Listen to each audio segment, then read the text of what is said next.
T.S. Eliot, Dante represented the most universal poet ever to have written.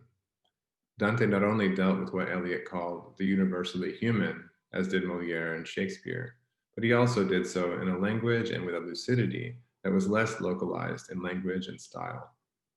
For Eliot, Dante's vernacular poem comprehended all of European culture up until his time and bequeathed that culture universally to the Europeans who followed.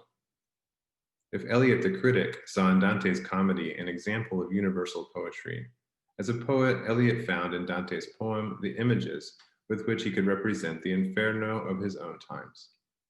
His early poem, The Love Song of J. Alfred Prufrock, begins with an epigraph taken from Guido da Montefeltro's words to the pilgrim in Inferno 27, lines 61 through 66. If I but thought that my response were made to one perhaps returning to the world, this tongue of flame would cease to flicker.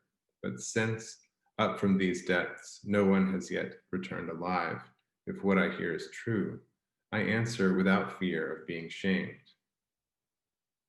What was Eliot getting at with this citation of Dante in his modernist masterpiece? Well, Eliot's anti-hero, Prufrock, is normally linked to Guido as inhabiting a private, drab kind of hell. And we as modern readers are witness to his soliloquy, as the pilgrim was to Montefeltro. Scholars have also noted that Guido is a proto-modern character himself, inasmuch as his soliloquy, and especially the lines quoted by Eliot, indicate an anxiety and a capacity for self-deception that are fundamentally modern. His insincere conversion, for example. The lines quoted by Eliot show how this self-deception impacts his anxious engagement with others. He will only confess his shame and guilt by deceiving himself that the pilgrim will not be able to retell it. This inauthenticity is linked to Eliot's portrayal of the modern self in the love song of J. Alfred Prufrock.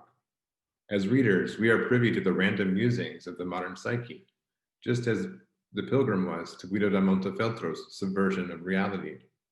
The modern character of Prufrock, trapped in a solipsistic and hollow world where one measures out life with coffee spoons, as the poem goes, inhabits the shadow of Guido da Montefeltro, a character that Dante bequeathed to modernity as a timeless monument to itself.